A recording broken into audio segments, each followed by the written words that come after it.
Final जैसे match में उस टीम को 113 पे ऑल आउट कर देना जिसने उस सीजन में 3 बार 250 से ऊपर रन्स बनाए थे, और फिर उसी मैच में उन्हें 8 विकेट से हरा देना जिस टीम पे कमिंस, भुवी और नटराजन जैसे बॉलर हो। मैं बात कर रहा हूँ 2024 के आईपीएल चैंपियन केकेआर की। 2024 के आईपीएल में उन्होंने 9 मैचेस जीत के 20 पॉइंट्स के साथ टेबल के टॉप पे फिनिश किया था। टेबल के टॉप पे फिनिश करने वाली केकेआर की टीम पिछले 2 साल से बुरे तरीके से स्ट्रगल कर रही है, और जब मैं ये वीडियो रिकॉर्ड कर रहा हूँ 2026 के आईपीएल में वो एक भी मैच नहीं जीत पाए हैं एंड लिटरली पॉइंट्स टेबल पे बॉटम पे है। जो टीम 3 बार की आईपीएल चैंपियन हो, जिसके हेड कोच अभिषेक नायर हो और डीजे ब्रावो उनके मेंटोर हो, एंड जिसके पास one of the best scout team भी हो, वही केकेआर की टीम आखिर क्यों 2025 और 2026 में इतना बुरा स्ट्रगल कर रही है जबकि उन्होंने 2024 में ही ट्रॉफी जीती थी। आखिर इसके पीछे का रीजन क्या है? क्या इसमें प्लेयर्स की गलती है, मैनेजमेंट की गलती है, या फिर इसमें ओनर की गलती है? चलो बात करते हैं इन सभी चीजों के बारे में और जानते हैं about the downfall of Kolkata night Riders. तो इन सभी चीजों की स्टार्ट होती है 2025 की रिटेंशन से पहले। आज 2025 में मेगा ऑक्शन होने वाला था और सारी टीम्स को बीसीसीआई ने बस 6 प्लेयर्स रिटेन करने के लिए अलाउ किया था। एंड रूमर्स थे कि उस टाइम के केकेआर के कैप्टन श्रेयस अय्यर ने ज्यादा अमाउंट की आस्क करी है, जिस पर केकेआर की मैनेजमेंट ने अग्री नहीं किया एंड ये रीजन होगा श्रेयस अय्यर की टीम से निकलने का। रिटेंशन डे पर केकेआर रिटेन करती है अपने फिनिशर डुओ, स्पिन डुओ और यंग ब्लड्स को, जो कि होते हैं Rinku Singh, Andre Russell, Sunil Narine, Varun Chakravarthy, Harshit Rana and Ramandeep Singh. हालांकि ये रिटेंशंस देखने में काफी अच्छे लगते हैं, as Ramandeep Singh and Andre Russell आपको फिनिशिंग के साथ बॉलिंग में भी सपोर्ट देंगे, वहीं रिंकू सिंह आपको कोलैप्स होने के बाद टीम के टोटल को एक बेटर स्कोर पे पहुंचा देंगे, वहीं हर्षित राणा आपकी पेस बॉलिंग को संभालेंगे और स्पिन डुओ तो आपको मैचेस जितवा ही देंगे। लेकिन यहाँ पे सबसे बड़ी प्रॉब्लम ये थी कि पिछले साल जिन्होंने इस टीम को चैंपियन बनाया था, वही कैप्टन श्रेयस अय्यर इस रिटेन लिस्ट का पार्ट नहीं थे और केकेआर ने उन्हें जाने दिया। इवन केकेआर ने 2024 की सबसे एक्सपेंसिव बाय मिचेल स्टार्क को भी जाने दिया और फिल सॉल्ट जैसे ओपनिंग बैट्समैन को भी टीम से निकाला, जो कि शॉकिंग था।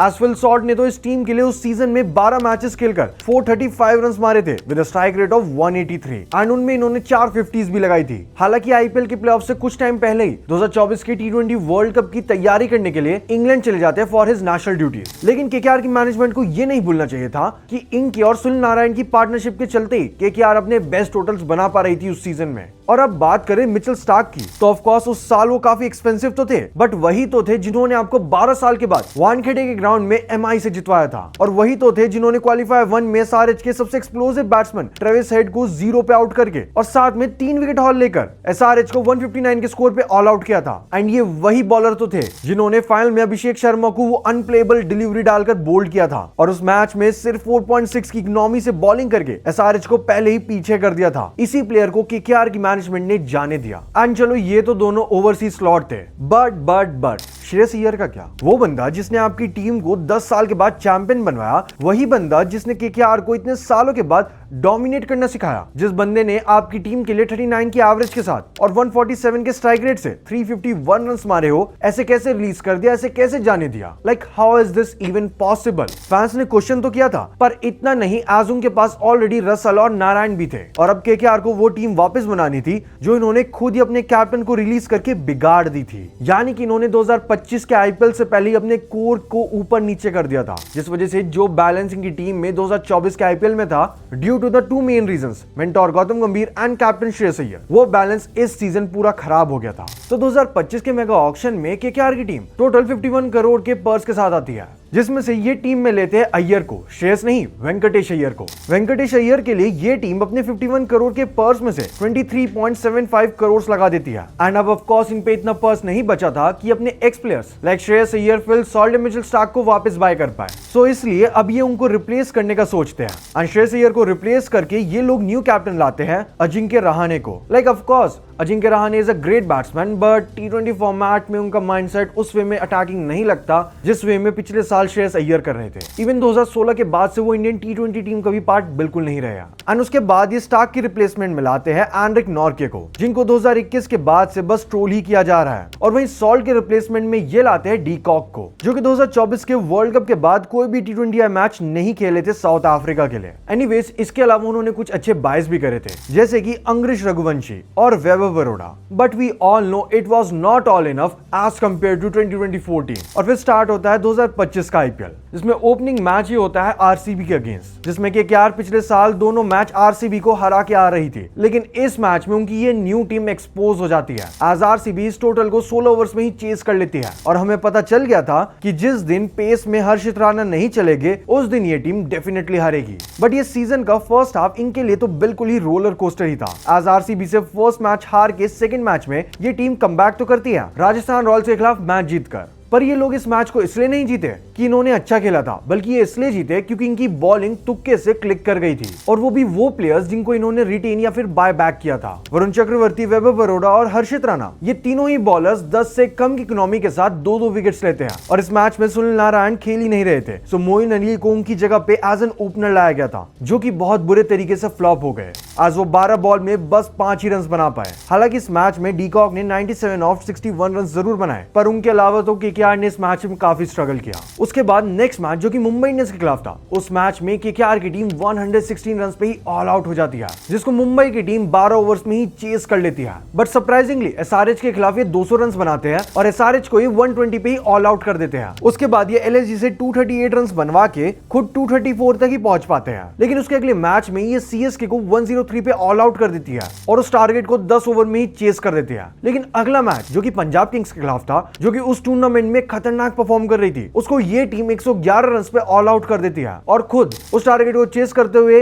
ये 95 पे ऑल आउट हो जाते हैं। एंड इस पॉइंट पे ये तो पता चल रहा था कि इनकी टीम क्लिक कर रही है, लेकिन ये टीम बस 2-3 बंदों के हिसाब से ही चल रही है। अगर वो क्लिक करते हैं तो ये मैच जीत सकते हैं, अगर वो नहीं चलते तो इनका हारना डेफिनेटली पक्का है। और इस पॉइंट तक इन्होंने 7 मैचेस में सिर्फ 3 ही जीते थे। लेकिन ये पंजाब किंग्स वाला मैच के बाद सेकंड हाफ में केकेआर का डाउनफॉल पूरा स्टार्ट हो गया। उसके बाद ये अगला मैच जीटी से हार जाते हैं। फिर नेक्स्ट मैच जो कि पंजाब के खिलाफ था, उसमें पंजाब इनके खिलाफ 201 रन तो बनाती है, लेकिन बारिश की वजह से उस मैच को कोई रिजल्ट नहीं आता। फिर डीसी के खिलाफ ये एक और बार 200 प्लस स्कोर बनाती है और उस मैच को जीत जाती है। और फिर नेक्स्ट मैच जो कि राजस्थान के खिलाफ था, उसको ये लास्ट बॉल थ्रिलर में 1 रन से जीत जाते हैं। फिर अगला मैच ये सीएसके से 2 विकेट से हार जाते हैं और फिर आरसीबी वाला मैच बिना बॉल डाले अबैंडन हो जाता है ड्यू टू द वेदर। और फिर जो लास्ट मैच था एसआरएच के खिलाफ, उसमें केकेआर अपनी इज्जत की धज्जियां उड़वा देती है। आज ऑलरेडी इनका सीजन बहुत खराब जा रहा था, खास करके सेकंड हाफ, और इस मैच में एसआरएच बना देती है 278 रन, जिसके जवाब में केकेआर की ये टीम 16 ओवर में 161 रन पे ऑल आउट हो जाती है। आई मीन जिस टीम को तुमने पिछले सीजन में ही फाइनल में वन साइडेड करके हराया था, तुम उसी टीम से इतने बुरे तरीके से हार गए, वो भी सीजन की एंडिंग मैच में। और इस सब के बाद केकेआर पॉइंट्स टेबल में 8th पोजीशन पे फिनिश करती है with 5 wins, 7 loss and 2 no result matches. And यहाँ पे आयरॉनी की बात यह है कि इनके जो सबसे मोस्ट एक्सपेंसिव बाय थे, यानी कि वेंकटेश अय्यर, उन्होंने इस सीजन में 1-2 मैच के अलावा किसी मैच में परफॉर्म किया ही नहीं। एंड कोई भी बिलीव नहीं कर पा रहा था कि ये वही केकेआर है जिन्होंने 2024 के आईपीएल में खतरनाक डोमिनेट किया था, और वो इस लेवल से इस टूर्नामेंट में खेलेंगे, नो वन एक्सपेक्टेड। अब इसके बाद कोलकाता नाइट राइडर्स 2026 के आईपीएल रिटेंशन लिस्ट से पहले आंद्रे रसल को रिटायर करवा देती है। आई नो मुझे स्टेटमेंट की वजह से काफी ट्रोल या फिर गाली मिल सकती है, but even you all know कि रसल खुद से कभी रिटायरमेंट लेने ही नहीं वाले थे। बहुत सारे लोग कहेंगे कि रसल न्यू दैट उनका टाइम खत्म हो गया, age factor etcetera etcetera, but we all know कि रसल को पता ही था कि KKR won't retain him. And similar case हुआ था कायरन पोलार्ड के साथ भी एमआई में। एज आंद्रे रसल भी पोलार्ड की तरह रिटेंशन लिस्ट की डेडलाइन से कुछ टाइम पहले ही रिटायरमेंट को अनाउंस कर देते हैं, जिसका सिर्फ एक ही सेंस बनता है, फोर्सफुल रिटायरमेंट। अब रसल की रिटायरमेंट अनाउंस करने के बाद केकेआर ऑलमोस्ट अपने पूरे कोर को ही रिलीज कर देती है। एंड इस आईपीएल में सबसे ज्यादा पर्स उनके पास ही था, जो कि था 64.3 करोड़ का। एंड ऐसा लग रहा था कि इस बार तो केकेआर की टीम एक प्रॉपर अच्छी टीम बना ही लेगी बेस्ट बाइस करके। आज ऑक्शन में काफी खतरनाक प्लेयर्स थे, जैसे Conway, green, Sam Curran, Pathirana, Duffy, but still ये टीम वापस अपने पुराने वाली गलती को रिपीट करती है। केकेआर ने एक ही प्लेयर पे अपने सारे पैसे लगा दिए, जो कि थे Cameron green, at the price of 25.20 crore. I mean उस टाइम पे ऑलरेडी न्यूज आ चुकी थी कि कैमरन ग्रीन बॉलिंग नहीं करेंगे इन अदर लीग्स, जो कि क्रिकेट ऑस्ट्रेलिया ने रूल बनाया था, बट उस टाइम पे ये चीज क्लियर नहीं थी, ना ही उन्होंने स्टार्टिंग के मैचेस में बॉलिंग करी। तो इतने ज्यादा पैसे किसी फॉरेन प्लेयर्स पे लगाने का क्या सेंस है? सिमिलर चीज इन्होंने पिछले साल करी थी वेंकटेश अय्यर पे इतने ज्यादा पैसे लगाकर, जिसका रिजल्ट कुछ नहीं निकला। आई मीन इतने अच्छे अमाउंट में आप 2-3 अच्छे प्लेयर्स ले सकते हो, चाहे वो इंटरनेशनल हो या फिर डोमेस्टिक प्लेयर हो, जो कि इवेंचुअली आपके लिए रन्स बनाएगा। बट एनीवेज उसके बाद इनके पास पास बॉलिंग यूनिट में भी काफी ऑप्शंस थे। ये डफी के लिए भी जा सकते थे जो कि उस टाइम पे आईसीसी T20 रैंकिंग में नंबर 1 पोजीशन पर थे, जिनको सरप्राइजिंगली आरसीबी ने बेस प्राइस पे ही ले लिया था। बट केकेआर ने 18 करोड़ में पथिराना को लिया, जिनको तुमके फैंस खुद ही 2025 तक ट्रोल करते आ रहे थे। एंड मैं ये नहीं कह रहा कि Pathirana is a bad player, but I am saying कि वो इस सीजन के लिए बहुत ही ज्यादा ओवर प्राइस हो गए। आई मीन क्या इशू चल रहे हैं कि मैनेजमेंट में जिन प्लेयर्स को बाय करना चाहिए, बैक करना चाहिए, उसके अलावा ये बस पैसे उड़ा रहे हैं ऐसे प्लेयर्स पे जो कि वर्थ इट बिल्कुल नहीं है। 2024 में इन्होंने ट्रॉफी जीती थी, तब से 2 आईपीएल सीजन हुए एंड दोनों ही आईपीएल सीजन में ये बस ब्लंडर्स पे ब्लंडर्स कर रहे हैं, और वो भी बस सेम गलती रिपीट करके,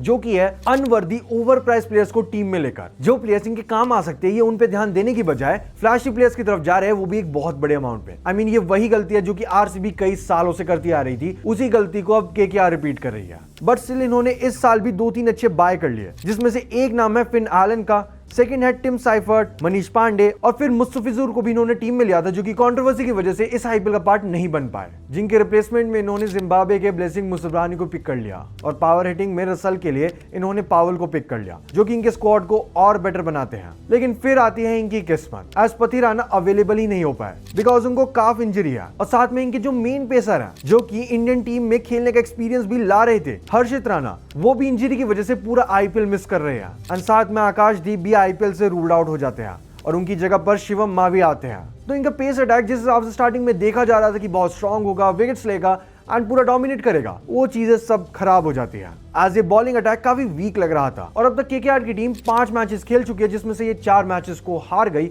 और एक मैच जो कि पंजाब के खिलाफ था वो अबैंडन हो गया, जिसका इन्हें 1 पॉइंट मिला हुआ है। एंड इस पॉइंट तक ये टीम काफी क्लूलेस लग रही है। कैप्टन अजिंक्य रहाणे तो है, पर उनका जो कैप्टनसी स्टाइल है एंड माइंडसेट है वो मॉडर्न डे T20 क्रिकेट के हिसाब से सूटेबल नहीं लगता। ना ही उनकी अप्रोच डोमिनेटिंग लगती है, ना ही अग्रेसिव लगती है, एंड ये एक रीजन बन रहा है टीम का इतना वीक होने का। इसके अलावा भी टीम में काफी फ्लॉज है, एज डिस्कस अर्लियर, इनके पास इनके मेन प्लेयर्स ही नहीं है, जिस वजह से टीम का जो बैलेंस था वो पूरे तरीके से बिगड़ चुका है। ऑल्दो केकेआर के फैंस के लिए एक गुड न्यूज ये है कि पथिराना 17 अप्रैल से अवेलेबल हो जाएंगे, तो शायद जो केकेआर की बॉलिंग में मिस्टेक्स चल रही है या फिर फॉर्म डिप चल रही है, वो इनके आने से कुछ चेंज हो पाए। बट स्टिल इन्हें अगेन एक बॉलर पे डिपेंड होना पड़ेगा, जो कि ये 2025 से ही हो रहा है, जब ये हर्षित राणा पे डिपेंडेंट थे, एंड जब वो अब टीम का पार्ट नहीं है तो ये बस हार ही रहा। वहीं मैं अगर बात करूं कि स्पिन डुओ की, सुनील और वरुण चक्रवर्ती की, तो ये भी उतना इंपैक्टफुल नहीं लग रहा, खास करके वरुण चक्रवर्ती। जहां इन दोनों ही बॉलर्स को एक टाइम पे मिस्ट्री बॉलर्स कहा जाता था, वहां पे इनकी मिस्ट्री को सभी जान चुके हैं, और बस इनके खिलाफ रन्स पे रन्स बना रहे हैं। बट अब भी देरी नहीं हुई है। The only thing KKR need to do is top 4 में अपने टॉप 4 को चेंज करना होगा। स्टार्टिंग में सुनील नारायण और टिम साइफर्ट से ओपन कराओ, एज फिन एलन उतने कंसिस्टेंट नहीं है एट प्रेजेंट। उसके बाद नंबर 3 पे आपके कैप्टन अजिंक्य रहाणे आएंगे, फिर नंबर 4 पे कैमरन ग्रीन, देन नंबर 5 पे लाओ अंग्रेश रघुवंशी को, जो कि आपके लिए कंसिस्टेंटली परफॉर्म करेंगे और मैच को आगे लेकर जाएंगे। फिर नंबर 6 पे रिंकू सिंह, और फिर स्टार्ट हो जाएगी आपकी बॉलिंग, जहां नंबर 7 पर होंगे अनुकुल रॉय, नंबर 8 पे कार्तिक त्यागी, नंबर 9 पे पथिराना, एंड नंबर 10 पे वैभव अरोड़ा, एंड नंबर 11 पे आप अपने थर्ड पेसर पे ट्रस्ट करो, जो कि है उमरान मलिक, जो कि 150 के अराउंड हिट करेगी। ऑल्दो 6s एंड 4s आएगी, पर विकेट्स आना भी तो पक्के हैं। उन्होंने ये चीज पहले भी करी है, और आपके बॉलर्स तो बिना विकेट लिए ही वैसे भी 6 खा ही रहे हैं, सो एक्सपेरिमेंट आप इजीली कर सकते हो इस पॉइंट पे। वेल आपके हिसाब से क्या केकेआर इस सीजन में कमबैक कर पाएगी, या फिर जो उनकी मैनेजमेंट बार बार मिस्टेक्स कर रही है उसके चलते इस टीम का डाउनफॉल अभी भी कुछ साल चलता ही रहेगा? आपके इस पे क्या ओपिनियंस है, कमेंट में जरूर बताना। Well that's it for this video. अगर सीएसके के डाउनफॉल के ऊपर वीडियो देखना है तो यहाँ पर क्लिक करो, अगर एमआई के डाउनफॉल के ऊपर वीडियो देखना है तो यहाँ पर क्लिक करो। Thanks for watching, see you in the next one.